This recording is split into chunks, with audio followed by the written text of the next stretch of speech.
এই পোড়ামোবিল ফ্যাক্টরি এখানে দেওয়ার কারণে আমাদের টামটা, বিটমান, আদমপুর, পুটিয়া, দইয়াবাড়ি, বাসরা, হিলাইলপাড়, কুতুবপুর, লক্ষ্মীপুর, মোবারকপুরবাসী এখানে ভবিষ্যতে পরিবেশ অধিদপ্তরের লোক বলছেন জমি থাকবে, ফসল থাকবে না, সব মরুভূমি হয়ে যাবে এই পোড়ামোবিল ফ্যাক্টরির ধোঁয়ার কারণে। এখানে গাছ থাকবে, গাছে ফল থাকবে না এই বিষাক্ত কেমিক্যালের কারণে। আমাদের মানবদেহে শিশু থেকে শুরু করে বৃদ্ধ সবাই একযোগে শ্বাসকষ্ট হবে। কুমিল্লার দাউদকান্দির ইলিয়টগঞ্জে পরিবেশের জন্য মারাত্মক হুমকি অবৈধ পোড়ামোবিল রিফাইনিং ফ্যাক্টরি বন্ধ অপসারণের দাবিতে মানববন্ধন ও বিক্ষোভ মিছিল করেছে এলাকাবাসী। মরণঘাতী ফ্যাক্টরি বন্ধ চাই, বন্ধ চাই। অবৈধ পোড়ামোবিল ফ্যাক্টরি বন্ধ চাই, বন্ধ চাই। বন্ধ চাই, বন্ধ চাই। অবৈধ পোড়া ফ্যাক্টরি বন্ধ চাই, বন্ধ চাই। করতে হবে, করতে হবে। বন্ধ চাই, বন্ধ চাই। অবৈধ পোড়া ফ্যাক্টরি বন্ধ চাই, বন্ধ চাই। এলাকার স্বার্থে বন্ধ চাই, বন্ধ চাই। শিশুদের স্বার্থে বন্ধ চাই, বন্ধ চাই। কৃষকের স্বার্থে বন্ধ চাই, বন্ধ চাই। পোড়া ফ্যাক্টরি বন্ধ চাই, বন্ধ চাই। করতে হবে, করতে হবে। বন্ধ চাই, বন্ধ চাই। এলাকার স্বার্থে বন্ধ চাই, বন্ধ চাই। অবৈধ পোড়া ফ্যাক্টরি বন্ধ চাই, বন্ধ চাই। মোবিল ফ্যাক্টরি বন্ধ চাই, বন্ধ চাই। করতে হবে, করতে হবে। বন্ধ চাই, বন্ধ চাই। সুন্দর জীবনের জন্য চাই সুন্দর পরিবেশ স্লোগানকে ধারণ করে শুক্রবার সকাল 10টায় উপজেলার ইলিয়টগঞ্জ দক্ষিণ ইউনিয়নের পুটিয়া ও টামটা এলাকায় ঢাকা-চট্টগ্রাম মহাসড়কের পাশে অবস্থিত সাইনবোর্ডবিহীন অবৈধ পোড়ামোবিল রিফাইনিং ফ্যাক্টরির সামনে মানববন্ধন ও বিক্ষোভ মিছিল করে এলাকাবাসী। মানববন্ধনে অংশ নেওয়া এলাকাবাসী জানায় এই এলাকাটি একটি জনবহুল এলাকা। কারখানার সামনে রয়েছে ঢাকা-চট্টগ্রাম মহাসড়ক। আর এই ব্যস্ততম মহাসড়ক দিয়ে এলাকার স্থানীয় লোকজনের পাশাপাশি দেশের বিভিন্ন জেলার হাজার হাজার শ্রমিক ও কর্মচারী, যাত্রী, সাধারণ মানুষ চলাচল করে। মহাসড়কের পাশে কৃষি জমিতে এ কারখানা তৈরি করে পোড়ামোবিল রিফাইনিং করছে। কারখানাটি তৈরির সময় স্থানীয়রা বাধা দিলেও তা কর্ণপাত না করেই কার্যক্রম চালিয়ে গেছে। এ কারখানার দেয়াল ঘেঁষে রয়েছে বিশাল কৃষি মাঠ, পাশে রয়েছে স্কুল, মাদ্রাসা ও এতিমখানা, মসজিদ সহ জনবহুল আবাসিক এলাকা।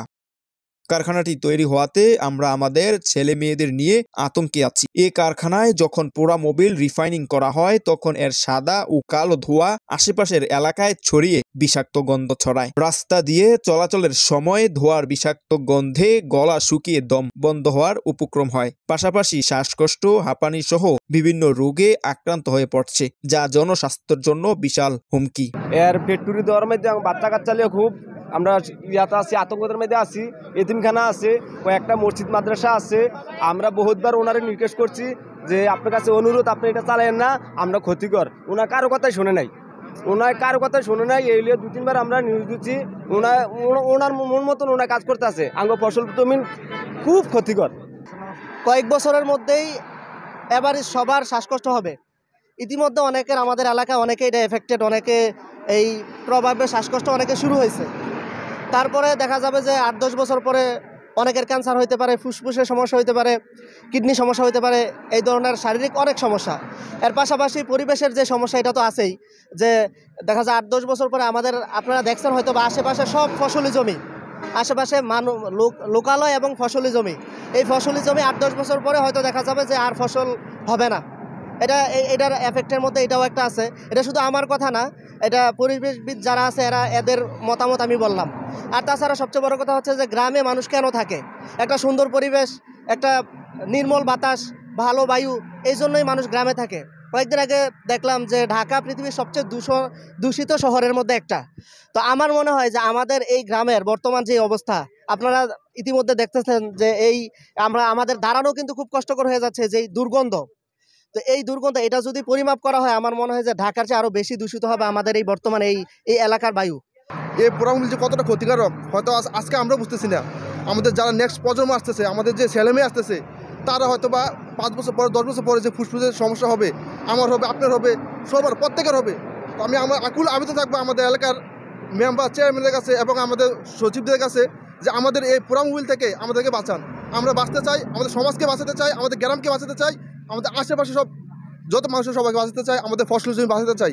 আমাদের এই এলাকাটা জনবসতিপূর্ণ এলাকা, আর এগুলো আবাদি জমি ছিল। কিছু এই কয়েক বছরের মধ্যে বিভিন্ন কোম্পানি এসে জমিগুলো কিনা এই জমিগুলো নষ্ট করতেছে। তাতে আমাদের যার যার জমি তারা বিক্রি করে, আমাদের কোনো আপত্তি নেই। কিন্তু এই যে এই কোম্পানিটা জমি কেনার পরে এখানে এই যে অবৈধ পোড়ামোবিলের ফ্যাক্টরি দিচ্ছে, রিফাইনিং ফ্যাক্টরি, আর এটার দুর্গন্ধে আমাদের আশেপাশে যত গ্রাম আছে কোনো মানুষই থাকা দায় একদম। এটা দুর্গন্ধে যে এখানে আমরা দাঁড়াইছি, এখন এখানে খুব কষ্টকর এখানে দাঁড়ানোটা। আমরা চাইছি এটা এখান থেকে অপসারণ করা হোক, এখান থেকে অপসারণ করে এটা যেখানে জনমানবহীন এলাকার মধ্যে এটা তারা স্থানান্তর করুক। এই গন্ধটা আমরা ভিতর পর্যন্ত সরতে আছে, আমরা ঘরতে বাড়িতে পারতেছি না। বাড়িতে ভূমির ব্যাগ আইয়ে রোগে ভোগান্তি হইতে আছি, আমরা অনেক কষ্ট করে আমরা হইতে আছি বিটমান থেকে। যার লেগে আমরা আছি যাতে সরকারের কাছে আবেদন যাতে বন্ধ হয়ে যায় এই এলাকার থেকে। মোবিল রিফাইনিং করতেছে, এতে এই মোবিলের দুর্গন্ধে এলাকাবাসী অতিষ্ঠ এবং ফসলাদিরও করুণ ক্ষতি হইতেছে। এলাকায় যত মৎস্য চাষ করতেছে মাছগুলো খাওয়া যাইতেছে না, জনগণের ভিতরে আতঙ্ক সৃষ্টি হইতেছে। সবাই তাদেরকে বারবার অনুরোধ করা সত্ত্বেও তারা অত্র মোবাইল কোম্পানিটি বন্ধ করিতেছে না। উপস্থিত সাংবাদিক ভাইদের নিকট আমরা অনুরোধ, জনগণের পক্ষ থেকে আপনারা এই মোবাইল রিসোর্স কোম্পানিটি উচ্ছেদ করার জন্য সরকার কাছে দাবি জানাবেন এবং উচ্ছেদ করার ব্যবস্থা গ্রহণে আপনাদের একান্ত সহযোগিতা কামনা করছি।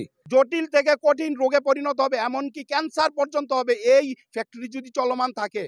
এই ফ্যাক্টরি অপসারণের দাবিতে, দ্রুততম গতিতে অপসারণের দাবিতে আমাদের এই আজকের মানববন্ধন। আমরা চাই এই অবৈধ ফ্যাক্টরি কিভাবে চলছে প্রশাসন এটাকে তল্লাশি দেখ। অতি দ্রুত বিষাক্ত এই কারখানা বন্ধ করতে প্রশাসনের প্রতি আহ্বান জানান এলাকাবাসী।